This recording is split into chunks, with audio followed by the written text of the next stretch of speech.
السلام علیکم ورحمۃ اللہ وبرکاتہ۔ ناظرین، آپ دیکھ رہے ہیں سورڈ آف اللہ سیریز کی ایپیسوڈ 4۔ معزز ناظرین، احد کی لڑائی میں عربی جنگجوؤں کے اس وقت کے رواج کے مطابق جب ایک جنگجو کے لڑنے کا مرحلہ آیا تو قریش کے متعدد آدمی باری باری للکارتے ہوئے آگے بڑھے، مجاہدین کے مقابلے میں مرتے گئے۔ قریش کا سالار اعلیٰ ابو سفیان اپنے آدمیوں کو گرتا دیکھ کر غصے سے بے قابو ہو گیا۔ جنگی دستور کے مطابق اسے انفرادی مقابلے کے لیے نہیں اترنا چاہیے تھا، کیونکہ وہ سالار تھا۔ اس کے مارے جانے سے اس کی فوج میں ابتری پھیل سکتی تھی، لیکن وہ اپنے آپ پر قابو نہ رکھ سکا۔ وہ گھوڑے پر سوار تھا۔ اس نے گھوڑے کو ایڑ لگائی اور للکارتا ہوا آگے چلا گیا۔ اس کی بیوی ہند نے اسے جاتے دیکھا تو وہ اپنے اونٹ پر سوار ہو کر آگے چلی گئی اور بڑی بلند آواز سے وہی گیت گانے لگی جس کے اشعار تھے کہ تم بھاگ کر واپس آئے تو ہم تمہیں اپنے قریب نہیں آنے دیں گی۔ ابو سفیان گھوڑے پر سوار تھا، لیکن اس کے مقابلے کے لیے جو مسلمان آگے آیا وہ پیادہ تھا۔ تاریخ اسے حنظلہ بن ابو عامر رضی اللہ تعالی عنہ کے نام سے یاد کرتی ہے۔ ابو سفیان کے ہاتھ میں لمبی برچھی تھی۔ کسی کو بھی توقع نہ تھی کہ تلوار والا پیادہ برچھی والے گھڑ سوار سے زندہ بچ جائے گا۔ ابو سفیان کا گھوڑا حنظلہ پر سرپٹ دوڑا آیا۔ ابو سفیان نے برچھی تول کر پھر تاک کر ماری، لیکن حنظلہ پھرتی سے ایک طرف ہو گیا۔ اس طرح 3 مرتبہ ہوا۔ تیسری مرتبہ ابو سفیان کا گھوڑا نکل گیا تو حنظلہ رضی اللہ تعالی عنہ اس کے پیچھے دوڑ پڑا۔ گھوڑا رک کر پیچھے کو مڑا تو حنظلہ اس تک پہنچ چکا تھا۔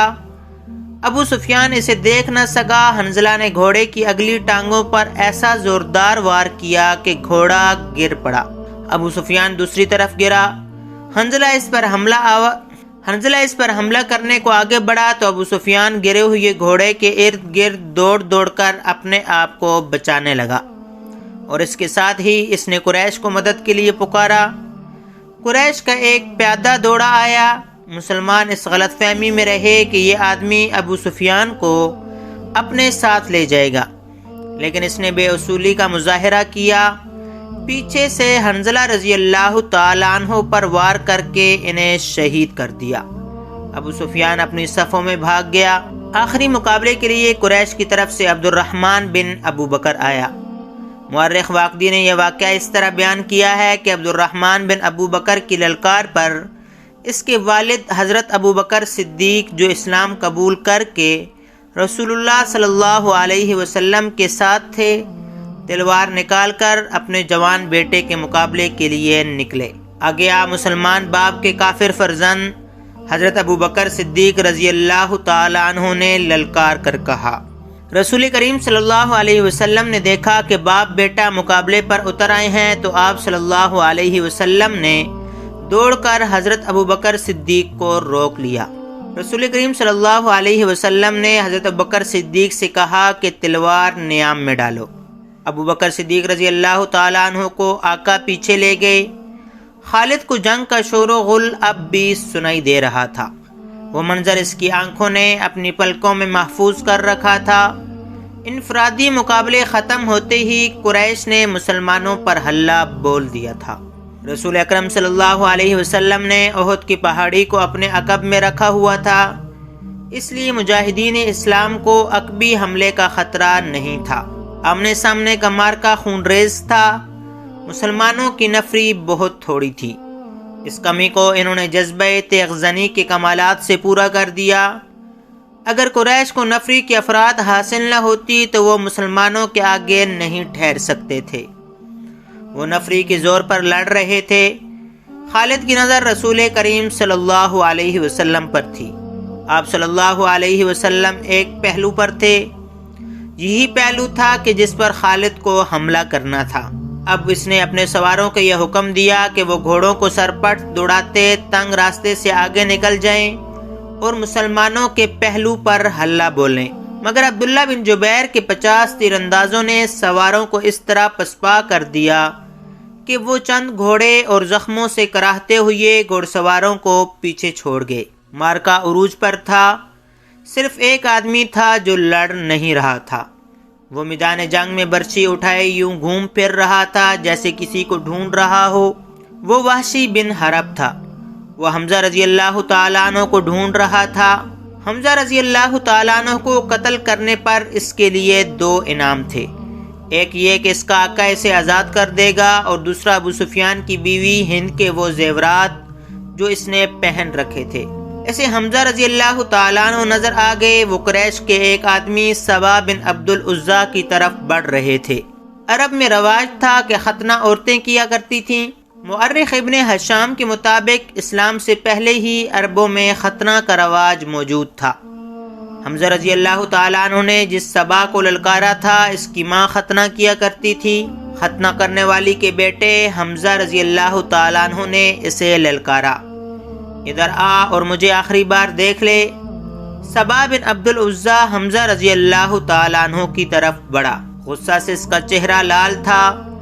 وہ تلوار اور ڈھال کی لڑائی کا ماہر تھا۔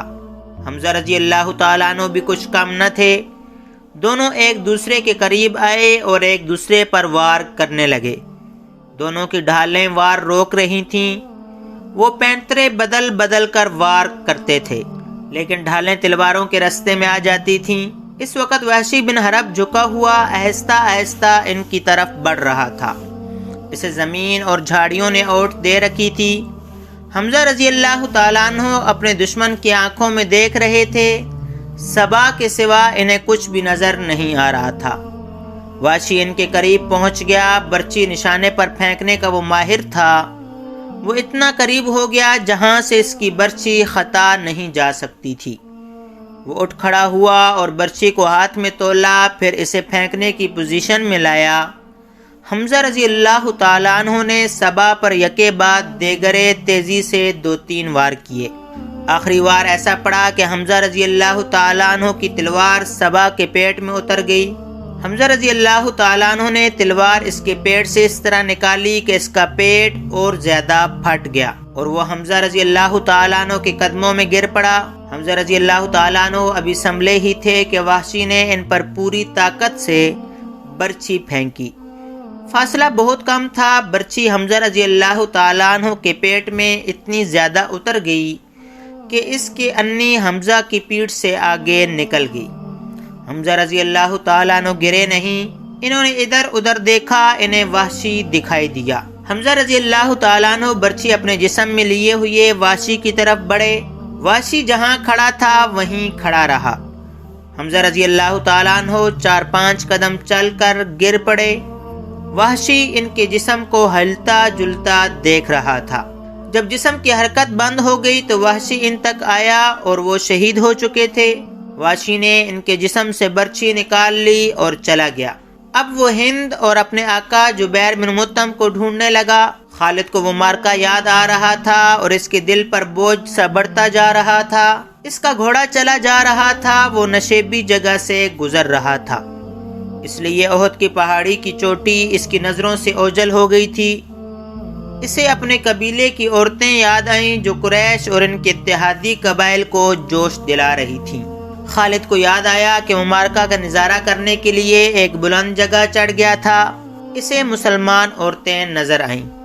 مسلمان اپنے جن زخمیوں کو پیچھے لاتے تھے انہیں عورتیں سنبھال لیتی تھیں، ان کی مرہم پٹی کرتی اور انہیں پانی پلاتی۔ مسلمانوں کے ساتھ 14 عورتیں تھیں جن میں حضرت فاطمہ رضی اللہ تعالیٰ عنہ بھی تھیں۔ پھر یوں ہوا کہ قلیل تعداد مجاہدین کثیر تعداد کفار پر غالب آ گئے۔ قریش کا پرچم بردار گرا تو کسی اور نے پرچم اٹھا لیا، وہ بھی گرا۔ پرچم کئی بار گرا، آخر میں ایک غلام نے پرچم اٹھا کر اونچا کیا لیکن وہ بھی مارا گیا۔ پھر مسلمانوں نے قریش کو پرچم اٹھانے کی مہلت نہ دی۔ قریش کے جذبے جواب دے گئے۔ خالد نے ان کی پسپائی دیکھی اور یہ بھی دیکھا تھا کہ مسلمان ان کا تعاقب کر رہے ہیں۔ قریش اپنے کیمپ میں بھی نہ ٹھہرے، اپنا مال و اسباب چھوڑ کر افراتفری کے عالم میں بھاگ گئے۔ یہاں سے جنگ کے بعد کا مرحلہ شروع ہو گیا۔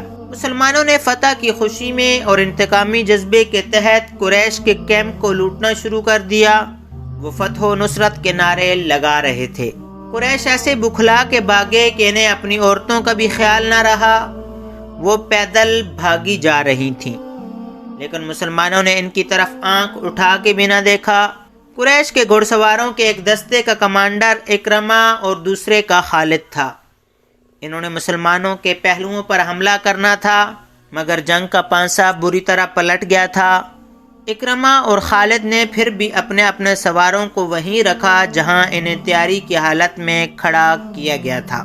خالد کو اس کیفیت میں بھی توقع تھی کہ وہ شکست کو فتح میں بدل دے گا، لیکن جس راستے سے اسے گزرنا تھا وہاں مسلمان تیر انداز تیار کھڑے تھے۔ ان مسلمان تیر اندازوں نے اپنی بلند پوزیشن سے دیکھا کہ قریش بھاگ گئے ہیں اور ان کے ساتھی مال غنیمت جمع کر رہے ہیں، تو وہ بھی اپنی جگہ چھوڑنے لگے۔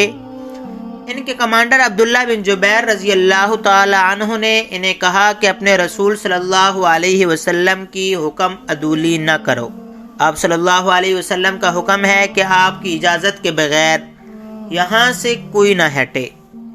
جنگ ختم ہو گئی ہے۔ تیر انداز شور مچاتے ہوئے پہاڑی سے اترنے لگے۔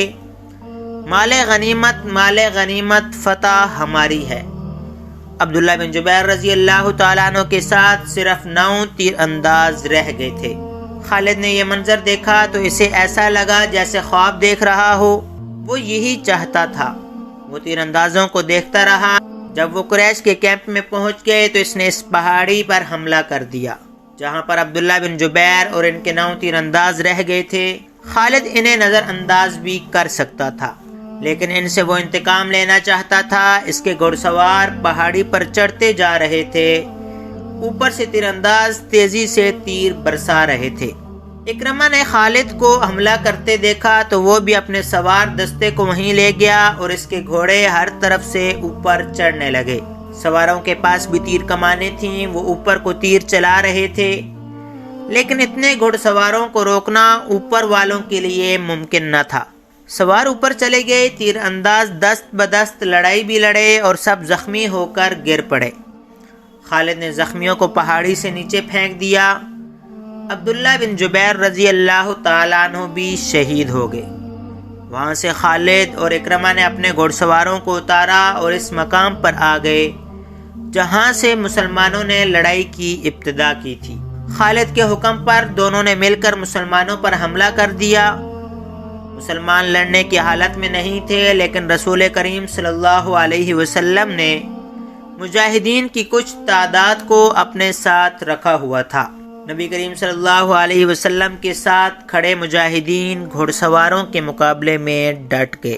ناظرین، سورڈ آف اللہ سیریز کا سلسلہ جاری ہے۔ آج تک کے لیے اتنا ہی۔ امید ہے آج کی ایپیسوڈ آپ کو پسند آئی ہوگی۔ اگر ویڈیو پسند آئی ہو تو لائک شیئر کریں اور کمنٹ باکس میں اپنی رائے ضرور دیں۔ ملتے ہیں اگلی ایپیسوڈ میں۔ اللہ حافظ۔